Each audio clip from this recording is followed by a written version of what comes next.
If you have been around in the digital marketing space for some time, I'm sure you have heard of this term called funnels. My name is Puneet Tandon and this is Young Urban Project, and today we talk about digital marketing funnels.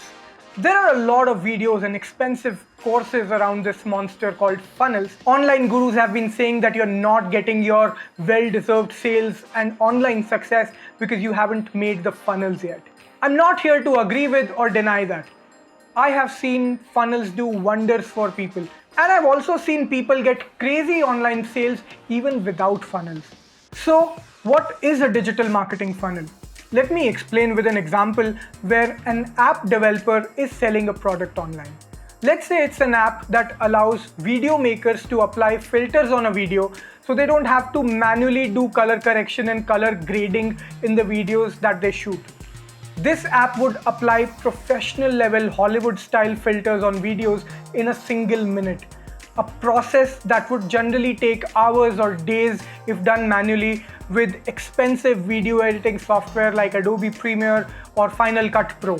Now, while this is a very beneficial app for video makers, but it's not something everyone is looking at this time. And that is the case with most products. Most of the customers don't buy something the moment they see an ad of it. They might not be in a mental state to buy that, or they might not be convinced about it, or they just might be feeling that they don't need this product. This is where funnels come into the picture. A funnel is a series of small actions that you make the user take before you get them to purchase the final thing. It generally starts from people becoming aware about your brand, to then taking a small step to show an interest in what you're selling, and then finally purchasing it. So you take them from awareness to interest to considering buying your product and finally making the decision to purchase the product. Since the number of people that become aware will be huge, but the number of people that get interested in it will be lesser, and then people that actually end up purchasing will be even lesser, the flow is represented in a form of a funnel, where the top is big but the bottom is small. Now let's get back to our example. In this example, the app owner asks people to join him in a free webinar where he will teach them how to manually color correct and color grade their videos in Hollywood movie style look using the complicated software like Adobe Premiere or Final Cut Pro. He will run an ad campaign inviting people for this free webinar. People will sign up for it by giving their email IDs because this is a great valuable topic. In this webinar, he will teach the whole process for an hour or so and show them examples of how to do this. At the end of this webinar, he will have established that this is a very complex process that will take a long time. And if anyone is interested, he has a workaround for them. He has an app that does the same thing with a single click.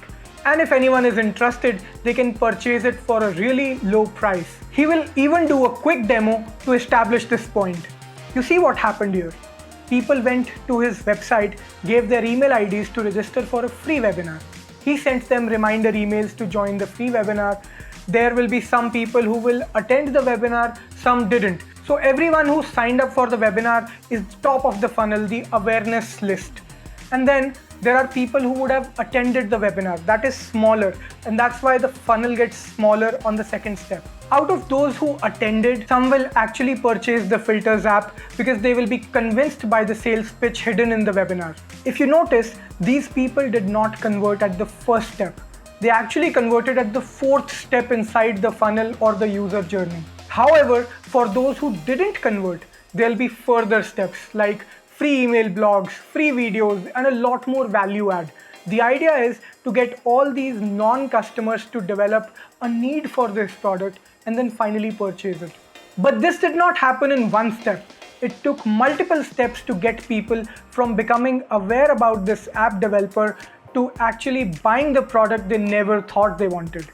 This is a very simple example of a digital marketing funnel. In live cases, we build far more complex funnels. Funnels are a great measurable way to drive people through a sales journey that you have designed for them, instead of letting them go in the first instance if they aren't interested. Now that I've told you about an example of the funnel, have you ever seen such a funnel in your life? Have you ever been a part of such a funnel? Let me know in the comments. I would like to read your observations. I hope you found this topic on funnels interesting. If you did, subscribe to Young Urban Project and follow us on all social media platforms. This is Puneet Tandon and you are watching Young Urban Project. Until next time.